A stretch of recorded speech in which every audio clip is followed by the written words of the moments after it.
están? Me da mucho gusto estar con ustedes una vez más para disfrutar de este estudio del libro del Apocalipsis. Y antes de iniciar con la palabra de Dios, vamos a tener una lectura de la palabra en el Salmo 117. Es un salmo muy cortito, es un salmo de alabanza por la misericordia del Señor. Y dice así este Salmo 117. Alabad al Señor, naciones todas, pueblos todos, alabadle, porque ha engrandecido sobre nosotros su misericordia, y la fidelidad del Señor es para siempre. Aleluya. Amén. Vamos a hacer una oración. Cierra tus ojos. Señor, gracias te damos por el privilegio que nos concedes de estar reunidos aquí en tu nombre, Señor, a través de las redes sociales. Te suplicamos que tú nos hables por medio de tu palabra, que tu nombre sea exaltado, que tu nombre brille, Señor, que tu nombre sea glorificado en este día a través de la alabanza, de la oración y de la exposición de tu santa palabra. En Cristo Jesús te lo pedimos. Amén.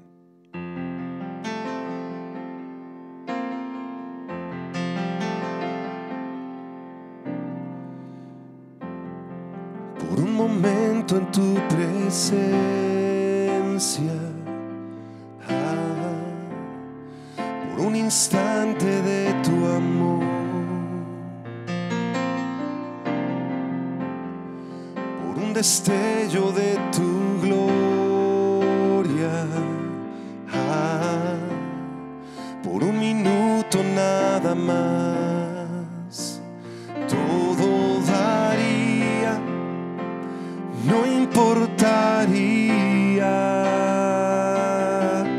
lo que tenga que pasar, lo que tenga que esperar.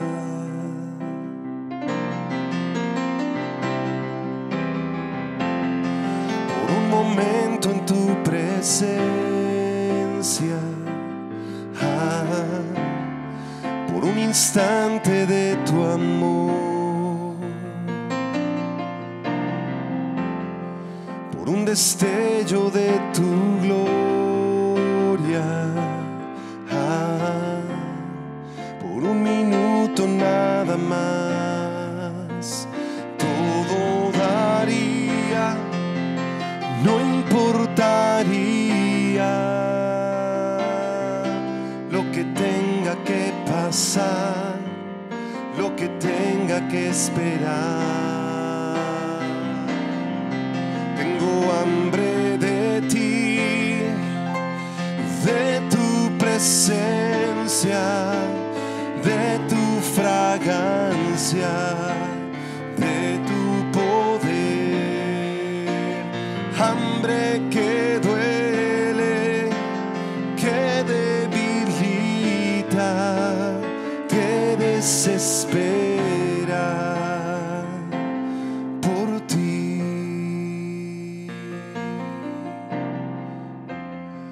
Por un momento en tu presencia,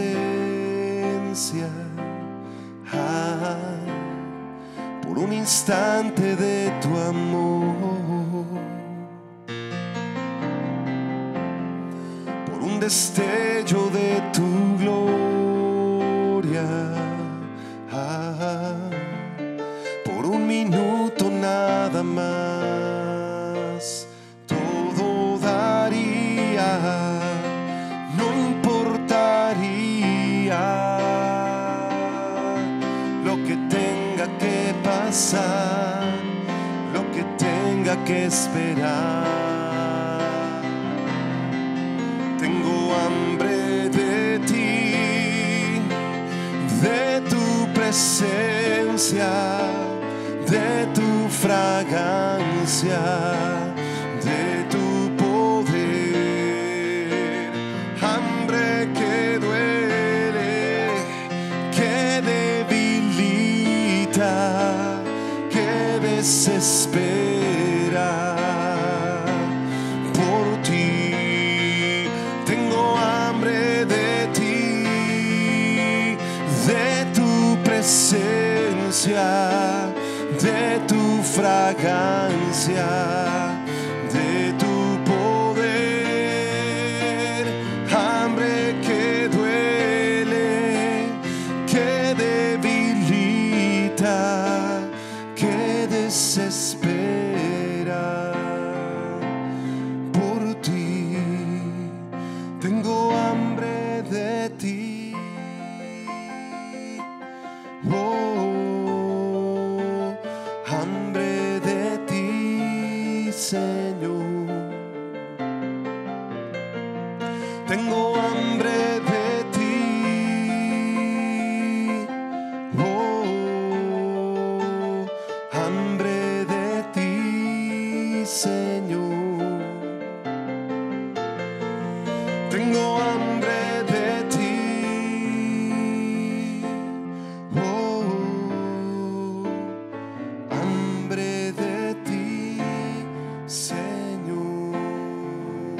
Tenemos hambre de ti, Señor Jesús. Gracias te damos, Padre, porque tú eres quien sacia esa hambre que tenemos de ti. Este canto fue compuesto por John Newton, quien era un traficante de esclavos en el siglo XVIII en Inglaterra. Él heredó ese oficio de su padre. Ellos vendían esclavos, los maltrataban, viajaban a las costas de África y después regresaban a Inglaterra para venderlos. Pero su madre era cristiana y le dejó una Biblia a John ahí en su maleta, y en una tormenta en medio del mar él tomó esa Biblia. El barco estaba a punto de despedazarse y en ese momento él se convirtió, le entregó su vida a Cristo y compuso esta preciosa canción, este precioso himno muy conocido. Sublime gracia del Señor, que a mi pecador salvó. Fui ciego, mas hoy veo yo, perdido y Él me halló.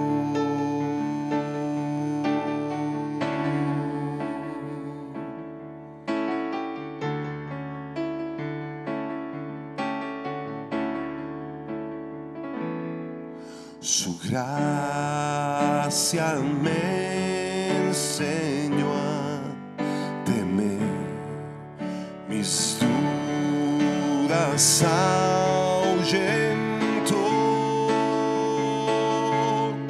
Oh, cuán precioso fue a mi ser cuando Él me transformó. Ya libre soy, Dios me salvó y mis cadenas ya Él rompió, y como un río fluye el perdón, sublime gracia, inmenso amor.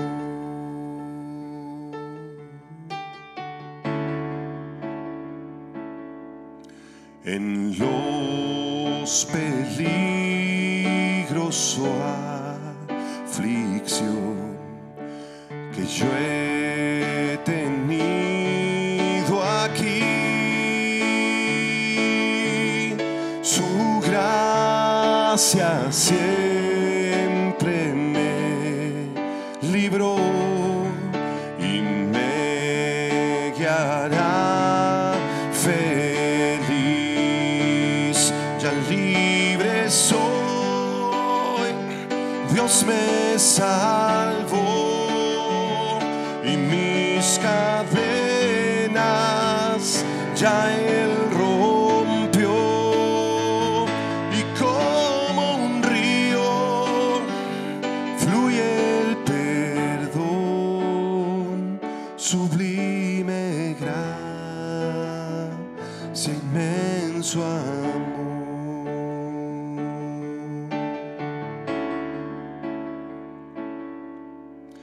Y cuando en Sión por siglos mil brillando esté cual sol, yo cantaré por siempre allí su amor que me salvó, su amor que me salvó, su amor que me salvó. Ya libre soy, Dios me salvó y mis cadenas ya Él rompió,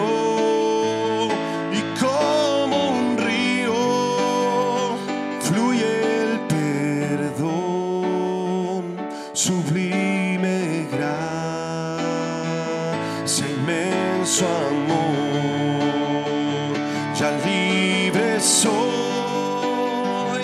Dios me salvó y mis cadenas ya Él rompió, y como un río fluye el perdón, sublime gracia, inmenso amor.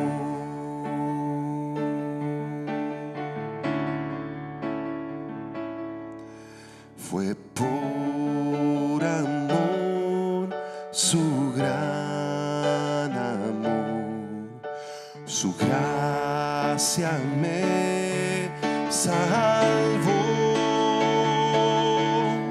Fue por amor, su gran amor, su gracia me salvó. Lo hizo por amor.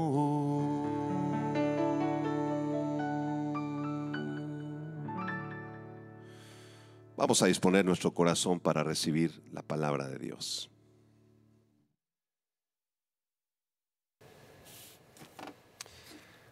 Muy bien, pues bienvenidos sean todos a este estudio del libro de Apocalipsis.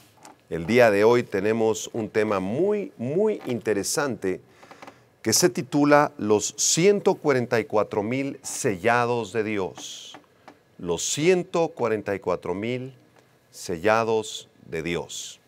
Abran sus Biblias, por favor, en Apocalipsis capítulo 7 y vamos a leer los primeros 8 versículos de este capítulo 7 del Apocalipsis. Dice así en la versión Reina Valera: Después de esto, vi a 4 ángeles en pie sobre los 4 ángulos de la tierra, que detenían los 4 vientos de la tierra, para que no soplase viento alguno sobre la tierra, ni sobre el mar, ni sobre ningún árbol. Vi también a otro ángel que subía de donde sale el sol y tenía el sello del Dios vivo. Y clamó a gran voz a los 4 ángeles a quienes se les había dado el poder de hacer daño a la tierra y al mar, diciendo: No hagáis daño a la tierra, ni al mar, ni a los árboles, hasta que hayamos sellado en sus frentes a los siervos de nuestro Dios. Y oí el número de los sellados, 144,000 sellados de todas las tribus de los hijos de Israel. De la tribu de Judá, 12,000 sellados. De la tribu de Rubén, 12,000 sellados. De la tribu de Gad, 12,000 sellados. De la tribu de Aser, 12,000 sellados. De la tribu de Neftalí, 12,000 sellados. De la tribu de Manasés, 12,000 sellados. De la tribu de Simeón, 12,000 sellados. De la tribu de Leví, 12,000 sellados. De la tribu de Isaacar, 12,000 sellados. De la tribu de Zabulón, 12,000 sellados. De la tribu de José, 12,000 sellados. De la tribu de Benjamín, 12,000 sellados. Ya estudiamos anteriormente en el capítulo 6 de este precioso libro del Apocalipsis cómo Dios derramará sus terribles juicios sobre la tierra por medio de los primeros 6 sellos. Recordemos que el primer sello representa una falsa paz que el anticristo ofrecerá a este mundo perdido. En el segundo sello se desencadenará la guerra entre nación y pueblo contra pueblo, dejando a la tierra en un caos absoluto. El tercer sello representa la devastadora fuerza del hambre y de la escasez de alimentos en todos los rincones del mundo donde será muy difícil conseguir comida y conseguir agua. El cuarto sello traerá consigo una terrible mortandad que terminará con la cuarta parte de los habitantes del planeta Tierra. El quinto sello revela las oraciones de los santos, de aquellos que fueron asesinados por el anticristo y sus ejércitos en el tiempo de la tribulación. Y el sexto sello, que analizamos la clase pasada, produce un gran terremoto, la oscuridad total del sol, la luna se avistará como si fuera de sangre, habrán erupciones volcánicas y este gran terremoto destruirá gran parte de la civilización moderna. Para estas alturas de la tribulación, los habitantes de la tierra reconocerán que es Dios quien está enviando estos juicios, pero no querrán arrepentirse, no querrán volverse al Dios vivo y verdadero. Y es justamente en este sexto sello donde inicia el gran día de la ira del Cordero. Justamente aquí, según piensan algunos teólogos, es cuando inicia la segunda parte de la tribulación, que incluirá los juicios de las 7 trompetas y de las 7 copas. Entre el sexto sello en Apocalipsis 6, 12 al 17 y el séptimo sello que vamos a estudiar en Apocalipsis 8, hay un paréntesis. Justamente ese paréntesis es el capítulo 7 del libro de Apocalipsis. Este paréntesis nos permite respirar, nos permite llenarnos de esperanza entre todos los juicios devastadores de los meteoritos y los cometas cayendo del cielo, gran tribulación, guerra por todos lados, mortandad, hambres y pestes. Este capítulo 7 nos permite respirar, recordar que Dios es un Dios de misericordia y que la misericordia siempre triunfará sobre el juicio. Así que el capítulo 7, además de ser un paréntesis entre el capítulo 6 y el 8, entre los sellos, entre el sexto y séptimo sellos, también responde a la pregunta que se formuló en el último versículo del capítulo 6. Dice Apocalipsis 6, 17, porque el gran día de su ira ha llegado. Y aquí viene la pregunta, ¿y quién podrá sostenerse en pie? ¿Quién podrá sostenerse en pie? Y la respuesta a esta pregunta la encontramos justamente en el capítulo 7. Y en el capítulo 7 vamos a analizar que hay 2 grupos de personas que se sostendrán en pie en medio de la ira de Dios y de los juicios de Dios. El primer grupo está integrado justamente por estos 144,000 evangelistas judíos, a quienes Dios guardará con su gran poder y misericordia en medio del holocausto y de los juicios. Ellos se mantendrán con vida, se mantendrán intactos y además entrarán con sus cuerpos mortales, con sus cuerpos físicos, al reino de los 1000 años que Jesucristo vendrá a establecer al planeta Tierra. Así que ellos son el primer grupo de aquellos que se podrán mantener en pie, estos 144,000 jovencitos varones judíos. Pero el segundo grupo, que se describe también en el capítulo 7, a partir del versículo 9 en adelante, es un grupo que va a escapar de la furia de la ira divina, pero que serán muertos durante el tiempo de la tribulación por los ejércitos del anticristo.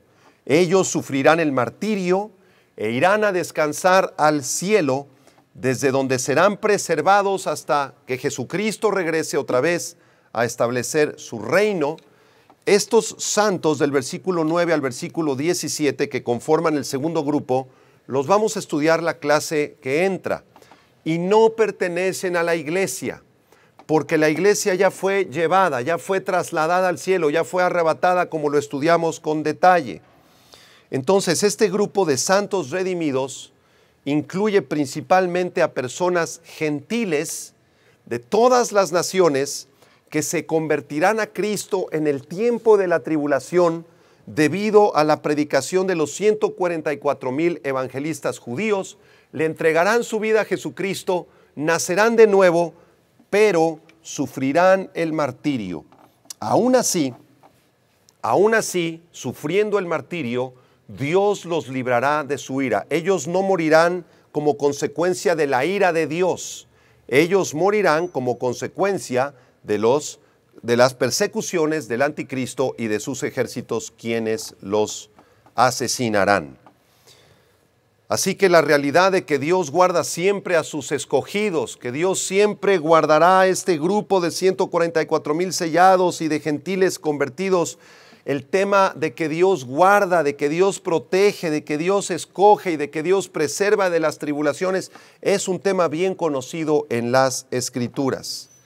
Por ejemplo, en el Salmo 34, versículo 15 al 19, voy a leer la versión La Biblia de las Américas.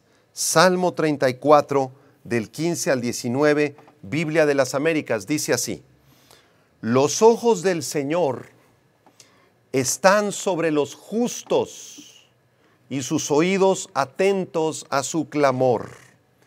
El rostro del Señor está contra los que hacen mal, para cortar de la tierra su memoria. Versículo 17, claman los justos y el Señor los oye y los libra de todas sus angustias.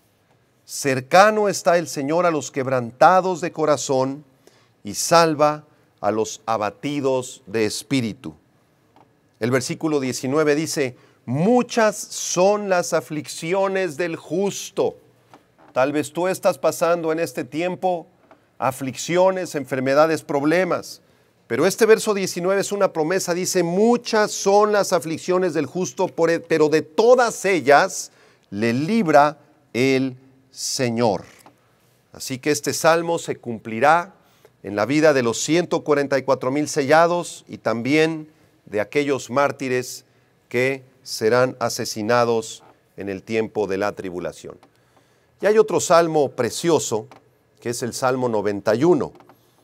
Muchos teólogos consideran que el Salmo 91 es un salmo profético que se cumplirá de una manera maravillosa y literal en la vida de estos 144,000 muchachos judíos que serán un instrumento de Dios para evangelizar al mundo perdido. Voy a leer el Salmo 91, los primeros 10 versículos, también en la Biblia de las Américas.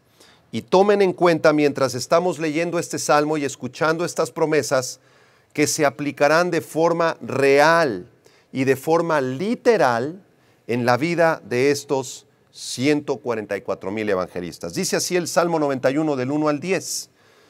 El que habita al abrigo del Altísimo morará a la sombra del Omnipotente. Diré yo al Señor: refugio mío y fortaleza mía, mi Dios en quien confío, porque Él te librará del lazo del cazador y de la pestilencia mortal. Con sus plumas te cubre y bajo sus alas hallas refugio. Escudo y baluarte es su fidelidad. Versículo 5. No temerás el terror de la noche, ni flecha que vuele de día, ni la pestilencia que anda en tinieblas, ni la destrucción que hace estragos en medio del día. Estos versículos son proféticos y se aplican literalmente a la vida de esos 144,000 muchachos. Versículo 7. Aunque caigan 1,000 a tu lado y 10,000 a tu diestra, a ti no se acercará. Con tus ojos mirarás y verás la plaga de los impíos, porque has puesto al Señor, que es mi refugio, al Altísimo por tu habitación. No te sucederá ningún mal, ni plaga se acercará a tu morada. Así que de forma literal, insisto, de forma real, física, estas promesas se aplicarán a ellos. Debemos considerar también que cuando Dios destruyó el mundo a través del diluvio, preservó a Noé y a su familia. Cuando Dios destruyó a Sodoma y a Gomorra, preservó a Lot y a sus hijas. Cuando Dios destruyó la ciudad de Jericó, preservó a Rahab la ramera y a su familia. Cuando Dios destruyó Egipto, preservó a la preciosa nación de Israel. Y de la misma manera, en medio de los juicios, de los sellos, de las trompetas y de las copas, las devastaciones tremendas que Dios traerá sobre este mundo, el Señor preservará a estos 144,000 jovencitos judíos. Ellos, junto con algunos de los gentiles que hayan sobrevivido los estragos de la tribulación, entrarán al reino milenial después de haber sobrevivido y podrán poblar el reino milenario. Ellos entrarán con cuerpos mortales, todavía con cuerpos corruptibles, pero con el gozo de conocer a Cristo y haber cumplido su misión en la tribulación. Cuando entren al reino milenial, ellos se poblarán la tierra, ¿verdad? Y los gentiles comenzarán también a reproducirse, habrá nacimiento de bebés y el planeta Tierra será repoblado con los hijos de Dios. Así lo anunció el Señor Jesucristo en Mateo capítulo 25, versículo 31 al 33. Voy a leer la versión Reina Valera 1960. Mateo 25 del 31 al 33. Dice así: cuando el Hijo del Hombre venga en su gloria y todos los santos ángeles con él, entonces se sentará en su trono de gloria y serán reunidas delante de él todas las naciones. Y escucha esto: apartará los unos de los otros, como aparta el pastor las ovejas de los cabritos, y pondrá las ovejas a su derecha y los cabritos a su izquierda. Cuando Jesucristo regrese al final de la tribulación a la batalla de Armagedón a juzgar a sus enemigos, Él hará una separación entre los cabritos, que son los incrédulos, quienes serán lanzados al infierno, y del otro lado pondrá a las ovejas, que son los salvados. Estos salvados, estas ovejas, incluirá a algunos gentiles y a los 144,000 evangelistas judíos. Y Jesucristo les dirá: venid benditos de mi Padre, heredad el reino preparado para vosotros desde la fundación del mundo. Así que muchos de los que entren vivos al reino milenario serán gentiles, serán personas rescatadas de todas las naciones que entraron a la tribulación sin conocer a Cristo, empezaron a ver los juicios de los sellos y de las copas y las trompetas, pero escucharon el mensaje del Evangelio, que Jesucristo murió por ellos en la cruz del Calvario, que son pecadores, que necesitan redención. Ellos se arrepentirán de sus pecados y de su maldad, nacerán de nuevo, y entonces algunos de ellos entrarán al reino milenario para, repito, repoblar este planeta, para reproducirse sexualmente. De esto nos habla también claramente el libro del profeta Isaías en el capítulo 2.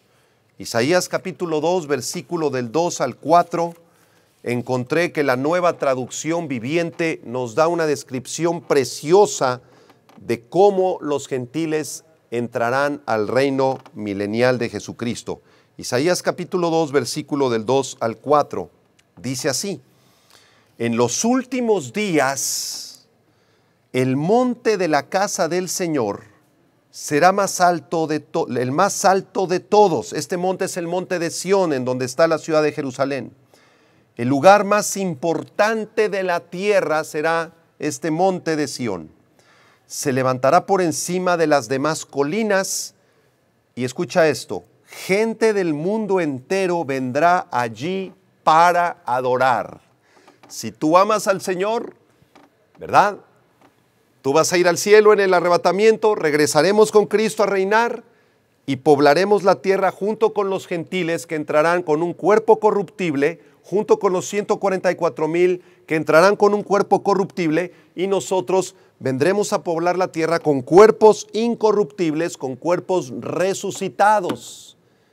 Y todos nosotros adoraremos en la ciudad de Jerusalén a Yeshua, el Mesías. Versículo 3, Isaías 2, versículo 3 dice: vendrá gente de muchas naciones y dirán: vengan, subamos al monte del Señor, a la casa del Dios de Jacob, Allí Él nos enseñará sus caminos y andaremos por sus sendas, pues de Sión saldrá la enseñanza del Señor, de Jerusalén saldrá su palabra. El Señor mediará entre las naciones, versículo 4, y resolverá los conflictos internacionales. Ellos forjarán sus espadas en rejas de arado y sus lanzas en herramientas para podar. No peleará más nación contra nación, ni seguirán entrenándose para la guerra. Seguirán habiendo naciones en el milenio y los conflictos, pocos conflictos que puedan surgir entre naciones, el Señor Jesucristo desde el templo milenario de Jerusalén, que se describe en el capítulo 40 al 48 de Ezequiel, desde ahí el Señor resolverá todos los conflictos internacionales. Ya no habrá fabricación de armamentos, ya no habrá necesidad de tanques de guerra, ni de metralletas AK-47, ni habrán ejércitos tampoco. Sin embargo, el objetivo principal de Dios en el tiempo de la tribulación no será salvar a los gentiles, sino que el objetivo principal de Dios es salvar a la preciosísima nación de Israel. Ese es el objetivo principal del Señor. En Apocalipsis capítulo 7, versículo del 1 al 8, el texto que vamos a estudiar a continuación, se nos presenta este primer grupo de sobrevivientes de la ira de Dios, los 144,000. Y vamos a estudiar tres elementos de esta visión del apóstol Juan. En primer lugar, vamos a estudiar la ira detenida. En segundo lugar, los santos sellados. Y en tercer lugar, los santos identificados. Vamos al versículo 1, por favor. Apocalipsis 7, verso 1, versión Reina Valera. Dice así: Después de esto vi a 4 ángeles en pie sobre los 4 ángulos de la tierra, que detenían los 4 vientos de la tierra, para que no soplase viento alguno sobre la tierra, ni sobre el mar, ni sobre ningún árbol. En primer lugar, vamos a ver la ira detenida de Dios, cómo estos 4 ángeles están deteniendo la manifestación de la ira de Dios. Pero es importante hacer un estudio exhaustivo, exegético del versículo 1. Vean en primer lugar la expresión después de esto.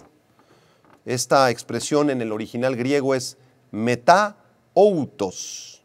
y casi siempre es seguida de la palabra ver. Cuando Juan dice después de estas cosas vi, después de estas cosas tuve una visión, después de estas cosas escuché y vi. Y de esta manera se usa varias veces en el libro de Apocalipsis para presentar una nueva visión. Cuando aparece la expresión metaoutos o después de esto en español, quiere decir que la visión anterior se cierra y estamos a punto de iniciar una nueva visión. Esta expresión nos indica que la visión del sexto sello entonces ha terminado y que Juan está teniendo una nueva visión en el capítulo 7. Y en esta nueva visión, Juan contempla 4 ángeles, versículo 1. Frecuentemente en las Escrituras encontramos a los ángeles asociados con los juicios de Dios. Los ángeles, dice el capítulo 1 de Hebreos, que son espíritus ministradores, espíritus servidores, enviados para ayudarnos, aquellos que somos creyentes, para ministrarnos, para ayudarnos en nuestros problemas aquí en la tierra, aunque tenemos prohibido hablar con los ángeles, porque el único con el que vamos a hablar y podemos hablar es con el Padre a través de Jesucristo. Sin embargo, los ángeles no solamente son espíritus ministradores, los ángeles también están asociados frecuentemente a los juicios de Dios en el libro de Apocalipsis y en otros libros de las Escrituras. Por ejemplo, les voy a leer el Salmo 78, versículo 45 al 49. Salmo 78, el 45 al 49, la versión Reina Valera 60, dice así este texto refiriéndose a las plagas de Egipto. Envió entre ellos enjambres de moscas que los devoraban y ranas que los destruían. Dio también a la oruga sus frutos y sus labores a la langosta. Sus viñas destruyó con granizo y sus higuerales con escarcha. Entregó al pedrisco sus bestias y sus ganados a los rayos. Versículo 49. envió sobre ellos el ardor de su ira, enojo, indignación y angustia, un ejército de ángeles destructores. Y estos ángeles destructores son ángeles de Dios que fueron enviados para que las plagas de Egipto fueran consumadas. Así que los ángeles no solamente son mensajeros o espíritus ministradores, sino que también son elementos o son personas espirituales que Dios usa para enviar sus juicios. Regresamos a Apocalipsis 7:1 porque estos 4 ángeles se encontraban en pie sobre los 4 ángulos de la tierra. Y algunos escépticos, incluso algunos hermanos en Cristo, han utilizado este versículo para enseñar que la tierra es plana y cuadrada. Pero esta frase se refiere en realidad a toda la tierra en sus 4 puntos cardinales, norte, sur, este y oeste, desde donde se originan los 4 vientos, es decir, todos los vientos de la tierra. Entonces no hay base alguna, ni teológica, ni bíblica, ni científica, para afirmar que la tierra es plana. Este es un absurdo totalmente que se han inventado algunas personas. El doctor Henry Morris comenta acerca de esta enseñanza lo siguiente. Él dice: este versículo se ha ridiculizado mucho como una referencia a un ingenuo concepto precientífico de la estructura de la tierra, el cual presuntamente veía a la tierra plana con 4 esquinas. Desde el punto de vista de la tecnología moderna, es esencialmente equivalente a lo que un marinero o geólogo llamaría los 4 cuadrantes de la brújula o las 4 direcciones o los 4 puntos cardinales.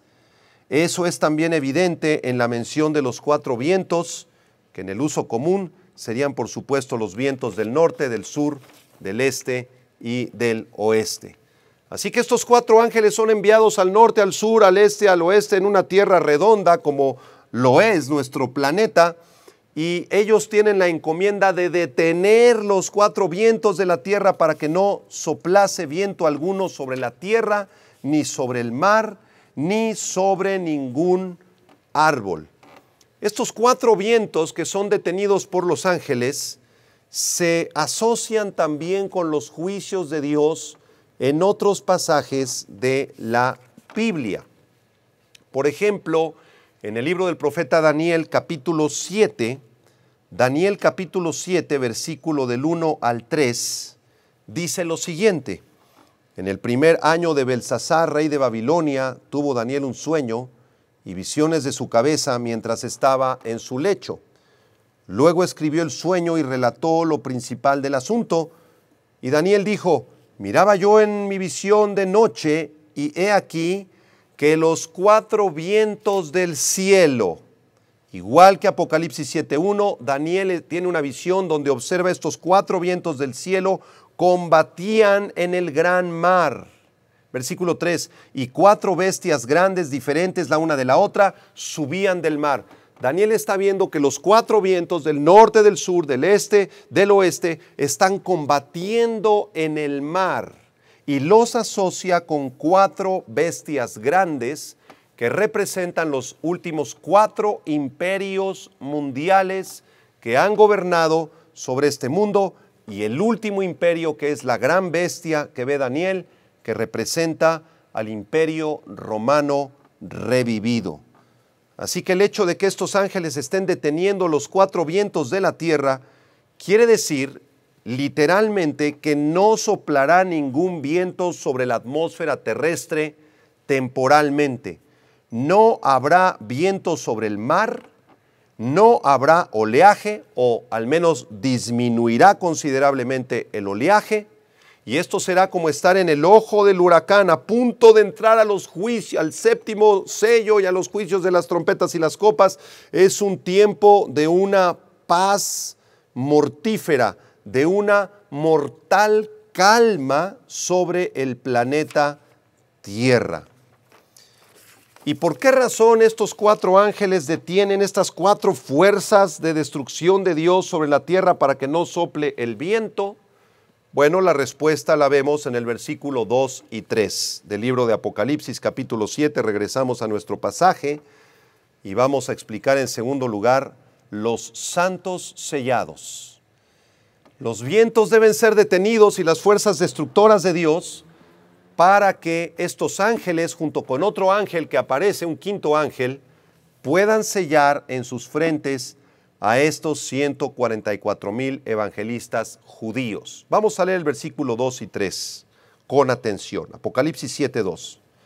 Vi también a otro ángel que subía de donde sale el sol y tenía el sello del Dios vivo y clamó a gran voz a los 4 ángeles a quienes se les había dado el poder de hacer daño a la tierra y al mar, diciendo: no hagáis daño a la tierra, ni al mar, ni a los árboles, hasta que hayamos sellado en sus frentes a los siervos de nuestro Dios. Así que la razón por la cual los 4 ángeles detienen la furia de los 4 vientos es para que puedan sellar en la frente a estos 144,000 evangelistas. Y es interesante que en el versículo 2 aparece otro ángel, un quinto ángel, que siendo ayudado por estos otros 4 ángeles, puedan efectuar la tarea. Algunos han querido identificar este ángel de Apocalipsis 7:2 con el Señor Jesucristo, con el ángel de Jehová, porque así se le llama al Señor Jesucristo en el Antiguo Testamento, el ángel de Jehová. Cuando tú leas en el Antiguo Testamento que apareció el ángel de Jehová, es una cristofanía, es una aparición del Señor Jesucristo en el Antiguo Testamento. Así que algunos, por la importancia de la tarea, han querido identificar a este quinto ángel con Jesucristo, pero esto es imposible. ¿Por qué razón? Porque la palabra otro del versículo 2 es la palabra griega alos, que significa otro de la misma especie, otro de la misma clase u otro en la misma secuencia. Así que este quinto ángel no es Jesucristo, es otro, es alos, otro de la misma especie de los otros 4 ángeles, otro de la misma clase, es semejante, es igual a los otros 4 en especie o en esencia. También es otro que aparece cronológicamente como el quinto ángel. Así que es imposible que Jesucristo sea este quinto ángel. Este poderoso ángel subía de donde sale el sol. Vean el versículo 2, de donde sale el sol. Y esta es una forma poética muy hermosa que Juan utiliza aquí para referirse al oriente. De oriente es donde sale el sol. Recordemos que Juan se encontraba en la isla de Patmos. Entonces, al oriente de la isla de Patmos se encontraba la tierra de Israel, justamente desde donde sale el sol. Así que el hecho de que este ángel, este quinto ángel, venga del oriente, nos está hablando proféticamente de que el oriente representa a la tierra de Israel y a las 12 tribus de Israel. Por esa razón el ángel viene del oriente, de donde sale el sol. Y este ángel además traía consigo el sello del Dios vivo. No venía solo el ángel, sino que traía consigo un sello. Y no era cualquier sello, era el sello del Dios vivo. La palabra sello, y espero que estén tomando nota todos ustedes, la palabra sello es la palabra griega spragis, S-P-H, ragis, spragis, y se refiere a menudo en la Biblia a un anillo de sello. No es un sello como los que conocemos ahorita, como cuando vas al banco y te sellan ahí tu documento, sino que era un anillo bastante grande que utilizaban los reyes en la antigüedad o los magistrados para imprimir con cera ese sello en un documento importante o en algún artículo importante del reino. Cuando los reyes tomaban su anillo y lo ponían así en la cera caliente, ¿verdad?, derretida, y después sellaban un documento, ese documento quedaba autentificado por el sello. En otras palabras, el sello le daba autenticidad y seguridad al documento que se sellaba. Así que este sello de Apocalipsis 7 no es el sello de un rey por ahí de la antigüedad, no es el sello de un banco, no, es el sello del Dios vivo. Y aquí se nos aclara que es del Dios vivo para hacer diferencia de todos los demás dioses muertos de las falsas religiones del mundo. El Dios de la Biblia, amados hermanos, es el Dios vivo, es el Dios verdadero. Todos los demás dioses son ídolos muertos, son ídolos falsos. El comentarista John MacArthur dice acerca de este versículo que la falsa deidad más destacada del periodo de la tribulación será el anticristo. El anticristo también sellará a sus seguidores en la mano derecha y en la frente, según dice Apocalipsis 13 del 16 al 17. Pero el Dios vivo y verdadero, el Dios de la Biblia, sellará también a los suyos. En Apocalipsis capítulo 14 se identifica la marca que deja el sello de Dios. ¿Qué es lo que tiene ese sello? ¿Tendrá alguna fecha? ¿Tendrá algún versículo? ¿Tendrá alguna promesa? ¿O tendrá algún nombre? En Apocalipsis capítulo 14, versículo 1, versión Reina Valera 60, se nos dice qué es lo que deja impreso este sello. ¿Cuál es el negativo que deja impreso ese sello? Apocalipsis 14, 1 dice, después miré y he aquí el Cordero estaba en pie sobre el monte de Sión. En esta visión, Jesucristo ya ha regresado a la tierra y con él 144,000, que son los mismos 144,000 de Apocalipsis 7. Ellos estarán en el momento en que Jesucristo regrese del cielo con sus santos, con su iglesia, con los mártires de Apocalipsis 7, la segunda parte, y los 144,000 estarán en la tierra para recibir a Cristo. Y miren lo que dice al final el verso 1. Con él 144,000 que tenían el nombre de él y el de su Padre escrito en la frente. ¿Y quién les puso el nombre de él y de su Padre en la frente? Apocalipsis 7, el quinto ángel, junto con los otros 4 ángeles, se dedican por unos momentos, quizá por unas horas o unos días, a imprimir el sello del Dios vivo en la frente de alguna manera que desconocemos.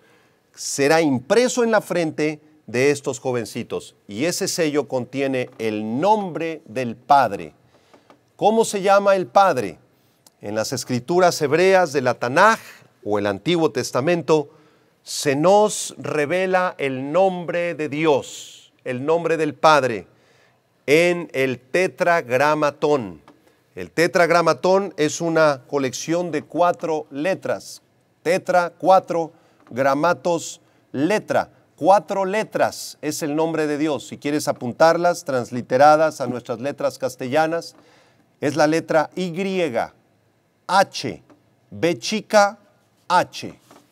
Algunos de los masoretas de la antigüedad le agregaron algunas vocales porque este nombre YHB chica H, el tetragramatón, es impronunciable.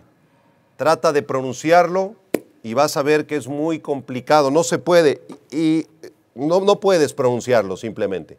Entonces algunos de los eruditos de la antigüedad añadieron las 2 vocales que también se utilizan para describir al Señor en el Antiguo Testamento. La primera es la vocal A, que proviene de la palabra Adonai, que significa Señor, A. Y esa A se la agregaron entre la Y y la H. Y la otra palabra hebrea es Elohim, que se traduce como Dios en nuestra Biblia en español. Y esa letra E, esa vocal, que proviene de Elohim, se le añadieron entre la B chica y la H, de tal modo que algunos de nuestros amigos judíos pronuncian el nombre de Dios como Yahvé o Yahweh. No está muy claro dónde va el acento, si es Yahweh o Yahweh o Yahvé o Yahvé, pero ellos agregan estas vocales. El caso es que este nombre, este tetragramatón, estará impreso en la frente de cada uno de estos jovencitos judíos. Y no solamente el nombre de Yahvé, sino que también estará impreso el nombre de Yeshua, que es el Hijo de Dios, nuestro Señor Jesucristo. Este sello que tendrán esos muchachitos judíos es un sello que nosotros en este tiempo lo tenemos también, pero no lo tenemos en la frente, lo tenemos en nuestro corazón, lo tenemos en nuestro cuerpo completo, porque ese sello es el Espíritu Santo de Dios. En Efesios capítulo 1, versículo 13 y 14, la Biblia nos enseña que todos los creyentes, los que amamos a Yeshua, los que hemos nacido de nuevo, fuimos sellados también, le pertenecemos a Dios, somos propiedad de Dios. Dios es nuestro Padre y ese sello nos asegura que Dios nos guarda, que Dios nos cuida en medio de todos nuestros problemas y tribulaciones. Efesios capítulo 1, versículo 13 y 14, versión Reina Valera 60, dice así: en Cristo también, en Él también vosotros, habiendo oído la palabra de verdad, el evangelio de vuestra salvación, y habiendo creído en Él, fuisteis sellados con el Espíritu Santo de la promesa, que es las arras de nuestra herencia, hasta la redención de la posesión adquirida para alabanza de su gloria. Si tú escuchaste la palabra de verdad, escuchaste el evangelio de salvación, si tú creíste en Jesucristo, tú también fuiste sellado con el sello del Espíritu Santo. Ese sello es las arras, es la promesa, la prenda en garantía de que vamos a recibir una herencia maravillosa en el cielo para alabanza de su gloria. ¿Y sabes cuál va a ser nuestra herencia? Dios mismo. Cuando lleguemos al cielo, vamos a heredar estar en la presencia de Dios para siempre. Muy bien, continuamos en Apocalipsis capítulo 7, regresamos ahora al versículo número 2. Juan dice que este otro ángel tenía el sello del Dios vivo y clamó a gran voz a los 4 ángeles a quienes se les había dado el poder de hacer daño a la tierra y al mar. Y este ángel, el quinto, les dice: no le hagan daño a la tierra, ni al mar, ni a los árboles, hasta que hayamos sellado en sus frentes a los siervos de nuestro Dios. Así que por ese motivo les pide: no hagan daño, que no inicien los juicios, no toquen los árboles, no toquen el mar, no toquen la creación, no hagan nada. Pausa, paréntesis, porque Dios va a sellar a sus escogidos. Estos jovencitos judíos, los 144,000, serán moralmente puros, sexualmente purísimos, serán varones. No hay mujeres en este grupo. Todos serán varones. No estarán casados, porque si estuviesen casados, ya no tendrían tiempo de poder predicar el evangelio en todo el planeta, que será su función principal. Así que Dios no permitirá que ellos se casen con ninguna muchacha. Serán la mejor cosecha de Israel de todos los tiempos y serán los más eficientes misioneros que el mundo haya visto jamás e instrumentos en la conversión de sus compatriotas judíos y de una multitud de gentiles también. Quiero que vayamos por un momento a Apocalipsis capítulo 14 para que se amplíe el panorama de estos 144,000 jóvenes judíos en nuestra mente. Apocalipsis 14 del 1 al 5, voy a leerlo en la Nueva Versión Internacional, que me parece que explica un poco mejor las características de estos jóvenes. Apocalipsis 14 del 1 al 5, Nueva Versión Internacional, dice así: luego miré y apareció el Cordero. Estaba de pie sobre el monte Sión, en compañía de 144,000 personas que llevaban escrito en la frente el nombre del Cordero y de su Padre, como ya lo explicamos. Verso 2. Oí un sonido que venía del cielo como el estruendo de una catarata y el retumbar de un gran trueno. El sonido se parecía al de músicos que tañen sus arpas y cantaban un himno nuevo o un cántico nuevo delante del trono y delante de los 4 seres vivientes y de los ancianos. Nadie podía aprender aquel himno aparte de los 144,000 que habían sido rescatados de la tierra. Hay una canción cuando Jesucristo regresa. Los 144,000 están en el monte de Sión esperando la venida de Cristo con su iglesia, con sus ángeles. El Señor Jesucristo viene, comienza a establecer su reino y hay un himno de alabanza, de adoración, un himno nuevo, un cántico nuevo, y solamente estos 144,000 jovencitos podían aprenderlo y cantarlo. Versículo 4.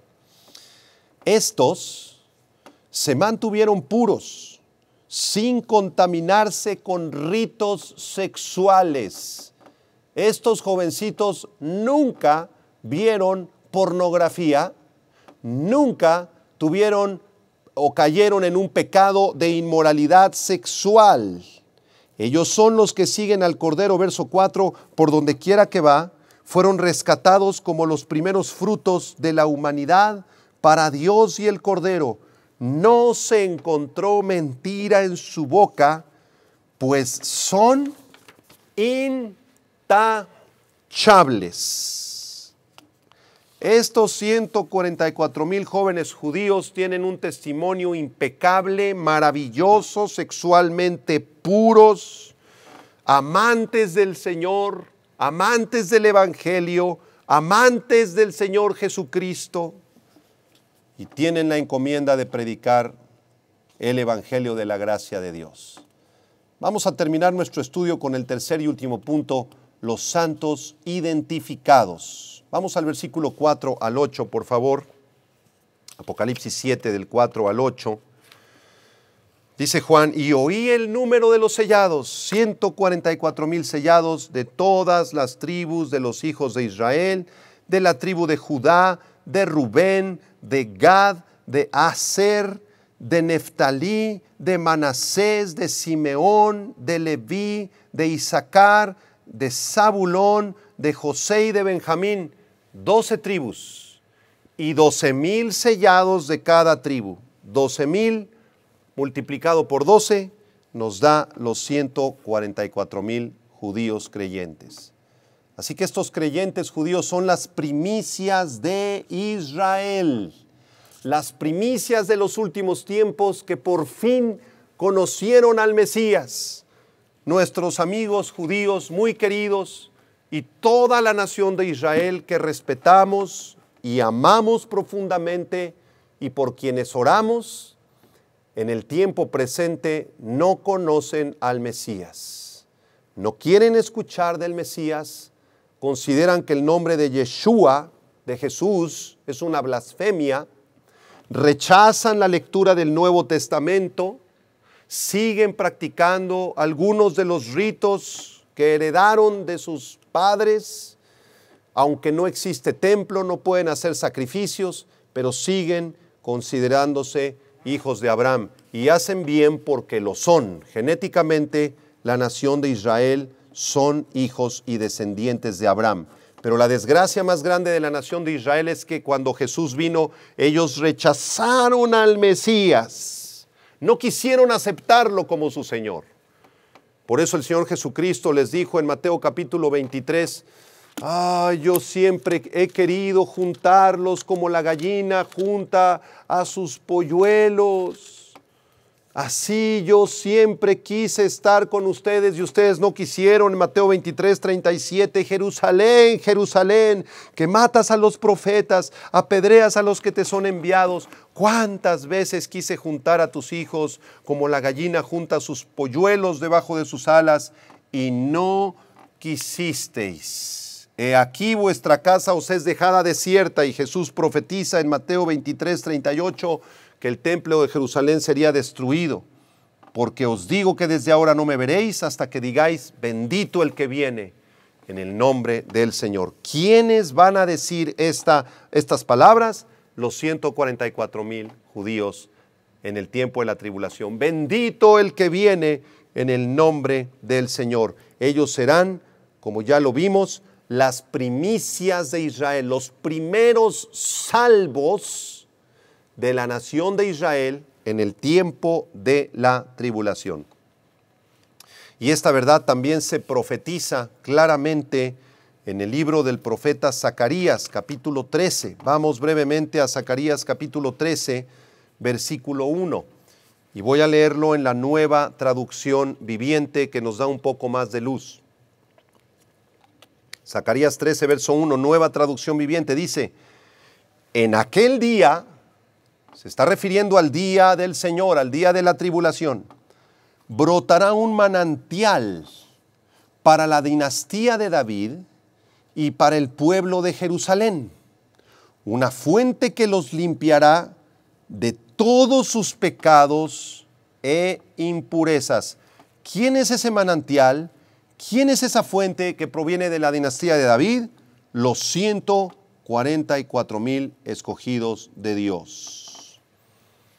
Algunos comentaristas por ahí han querido identificar a este grupo de 144,000 muchachos con la iglesia. Ellos piensan que la iglesia se va a quedar en el tiempo de la tribulación y que entonces estos 144,000 muchachos escogidos por Dios de las 12 tribus de Israel en realidad son un símbolo, una representación simbólica, alegórica, espiritualizada de la iglesia, que en realidad este grupo no es de judíos, es de la iglesia. Sin embargo, esta postura es equivocada. ¿Por qué razón? Bueno, en primer lugar, porque la Biblia debe ser interpretada de una manera literal, histórica y gramática. En otras palabras, si la Biblia dice que en los tiempos de la tribulación Dios va a levantar a 12,000 muchachos de las tribus de Israel y nos da los 12 nombres de las tribus de Israel, no hay razón para espiritualizar eso, sino que de forma literal, histórica y gramática, esta es una profecía que se debe de cumplir. En segundo lugar, la profecía de las 70 semanas de Daniel incluye la 70ª semana, la última semana de 7 años, que corresponde al tiempo de la tribulación. Y esa profecía fue dada para la nación de Israel, no para la iglesia. Así que Dios tratará con Israel, no con la iglesia en la tribulación. La iglesia ya no está en la tribulación. La iglesia fue arrebatada antes de que iniciara la tribulación. Hay otras personas que pertenecen a el movimiento judaizante. En la ciudad de Tehuacán, Puebla, y en muchos lugares, ¿verdad?, se ha esparcido esta doctrina judaizante. ¿Qué enseñan ellos? Ellos enseñan que las 10 tribus de Israel del norte, recordemos que el reino se dividió en dos, el reino del norte con 10 tribus, el reino del sur con 2 tribus. Ellos enseñan que las 10 tribus del norte fueron esparcidas por allá en el tiempo del año 700 antes de Cristo por todas las naciones.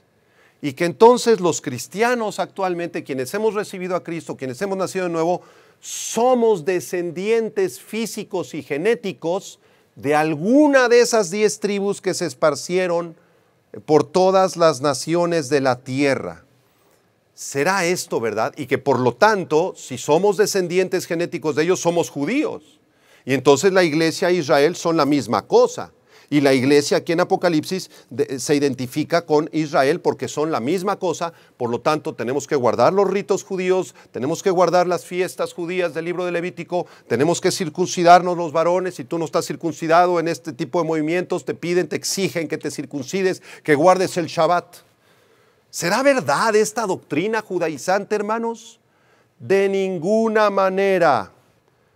Es muy importante saber que los registros de las 12 tribus de Israel que se perdieron, las 10 tribus de Israel que se perdieron y luego las 2 que se perdieron cuando fueron saqueados en el año 70, ¿sí? Dios sabe dónde se encuentran estas 12 tribus y quiénes pertenecen a cada tribu.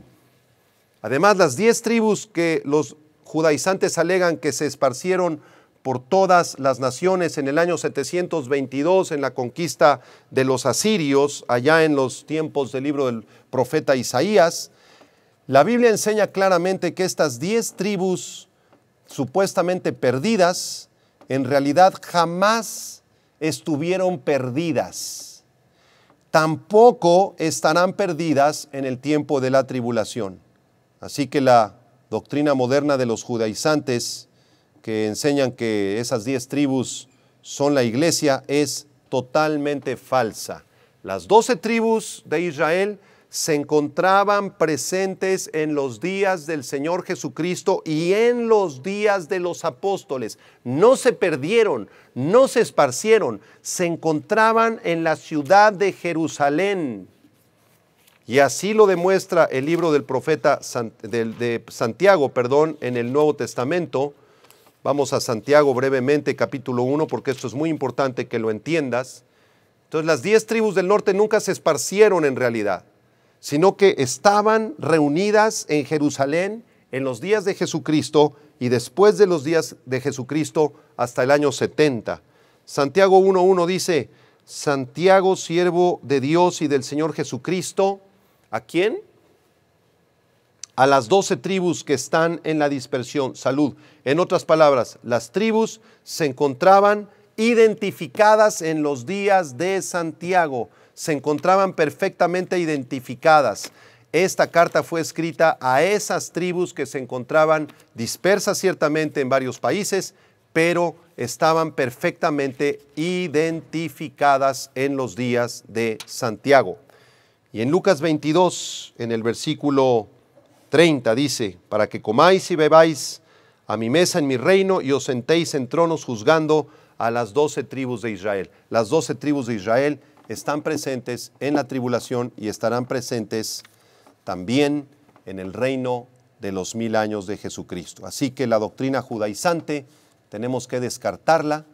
No es verdad que todos los cristianos nacidos de nuevo somos descendientes genéticos de alguna de las tribus de Israel. Yo tengo amigos que son africanos, otros son japoneses, otros son náhuatls, y en su genética no tienen genes de Abraham, pero en su genética espiritual tienen a Jesucristo como Señor y Salvador. Vamos a terminar revisando el orden en que aparecen estas 12 tribus en el pasaje, porque es interesante que el orden en que aparecen estas 12 tribus no se encuentra en ningún otro lugar del Antiguo Testamento. En el Antiguo Testamento existen 19 formas en que las 12 tribus se organizan. Unas van primero, otras después, etc. Pero ninguna de esas 19 formas coincide con el acomodo de Apocalipsis capítulo 7. Quiero leerles lo que dice el comentarista Thomas acerca de esto. Dice: en las listas del Antiguo Testamento algunas veces se sigue el orden de nacimiento, Génesis 29. Otras veces se sigue el orden en que Jacob bendijo a las 12 tribus, Génesis 49. Se sigue el orden en el que acampaban, cómo se acomodaban para acampar, Números capítulo 2. Se sigue el orden del censo antes de la invasión de Canaán, Números capítulo 26. En otras ocasiones el orden es conforme a las bendiciones y maldiciones que recibirían las tribus, Deuteronomio capítulo 27. El orden de la bendición de Moisés, Deuteronomio capítulo 33. El orden de los príncipes de cada una de las 12 tribus, Números capítulo 1. En otras ocasiones la lista de los del orden de las tribus se hace en base a los que heredaron las propiedades y las tierras que Dios les iba dando, Josué capítulo 13 hasta el capítulo 22. Otras listas se organizan en base al orden de las esposas y concubinas de cada tribu, Primera de Crónicas capítulo 2 hasta el capítulo 8. En otras ocasiones el acomodo es conforme a las puertas de la ciudad, Ezequiel capítulo 48. Sin embargo, ninguna de estas órdenes de acomodo es la que se presenta en Apocalipsis 7. Aquí en Apocalipsis 7 no aparece Rubén y no aparece la tribu de Dan. ¿Por qué? Es interesante notar que aunque Rubén era el primogénito de Jacob, Judá aparece primero en la lista.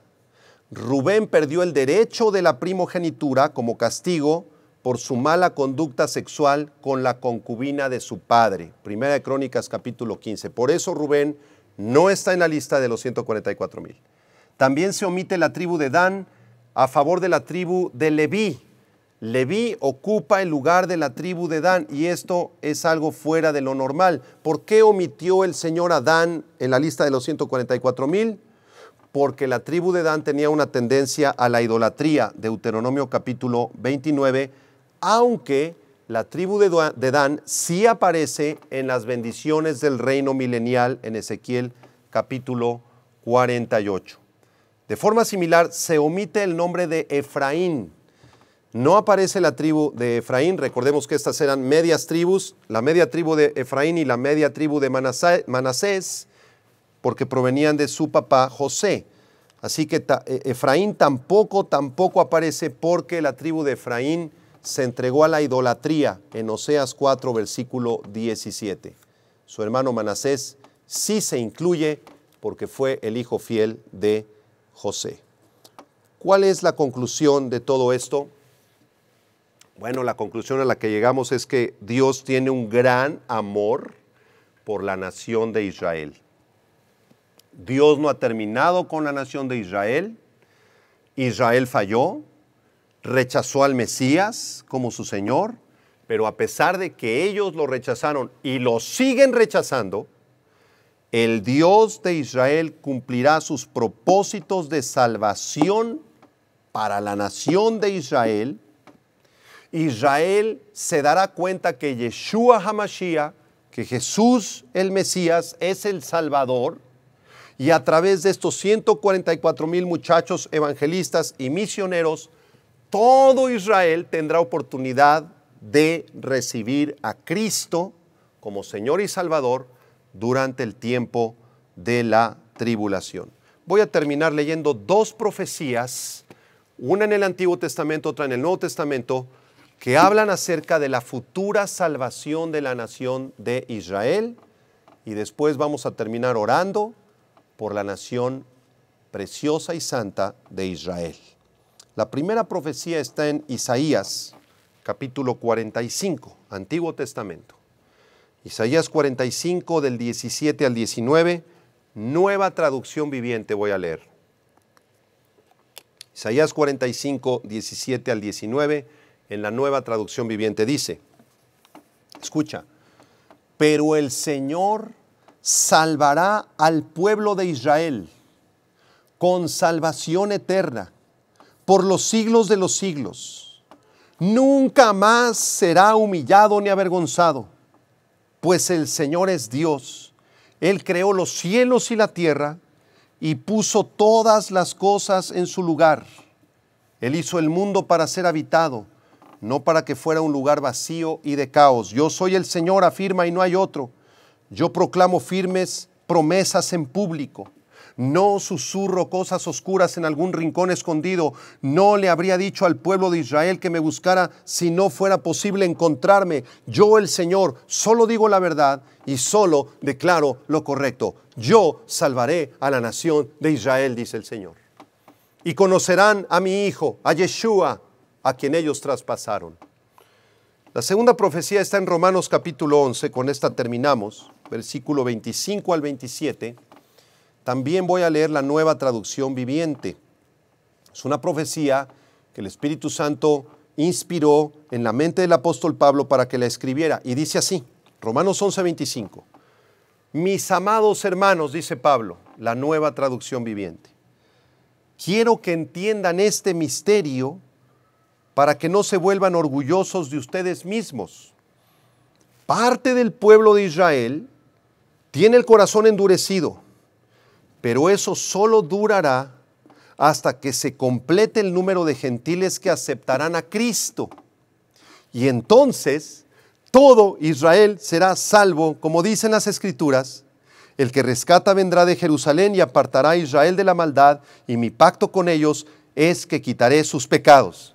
Hermanos amados, dice Pablo, Dios va a salvar a la nación de Israel. Todo Israel será salvo, pero esto será después de que los gentiles que fueron escogidos por Dios para salvación reciban a Cristo. Eso quiere decir que hasta que nazca el último bebé de los gentiles, no judíos, gentiles, y ese bebecito crezca y llegue a cierta edad en donde él se dé cuenta de su maldad, de su pecado y reciba a Cristo y acepte al Señor como su Dios y como su Salvador, en ese instante viene el arrebatamiento de la iglesia. No sabemos si ese bebé ya ha nacido, es posible que sí, y que el arrebatamiento esté más cerca de lo que nos imaginamos. Después de que nos vayamos como la iglesia de Cristo, Dios salvará a la preciosa nación de Israel. Cierra tus ojos, vamos a orar. Dios, te amamos, Señor. Amamos tu palabra. Y, Señor, nos deleitamos en cada versículo, en cada palabra en el original griego y hebreo, porque nos abre el entendimiento. Gracias, Señor, por esos jóvenes que tú levantarás de la nación de Israel, esos 144,000 jovencitos judíos, puros, vírgenes y llenos de tu amor. Prepáralos, Señor. Tú sabes dónde está cada una de las 12 tribus. Tú sabes quiénes son esos jóvenes. Y tal vez ya hayan nacido, sean en este momento niños o adolescentes. Y tú los levantarás. Señor, oramos por la preciosa nación de Israel. Que tú, Señor, cumplas tus propósitos con ellos. Siembra en la iglesia, Señor, un amor profundo por la nación de Israel. Bendecimos al primer ministro de Israel, Benjamín Netanyahu. Bendecimos a todo su gabinete de gobierno. Bendecimos a todas las familias judías, a las madres y padres, a los hijos y abuelos judíos que habitan en la nación de Israel y en todo el mundo. Bendecimos a la comunidad judía en México y te damos gracias por sus vidas, porque son tu pueblo, Señor, a quien tú amas. Sálvalos, alcánzalos y que ellos conozcan la hermosura, la belleza de Yeshua HaMashiach, de Jesús el Mesías. En su nombre oramos y te bendecimos. Amén y amén. Muchas gracias por haber escuchado esta conferencia y te invito el próximo miércoles a que sigas con este estudio del libro de Apocalipsis. Que Dios te bendiga.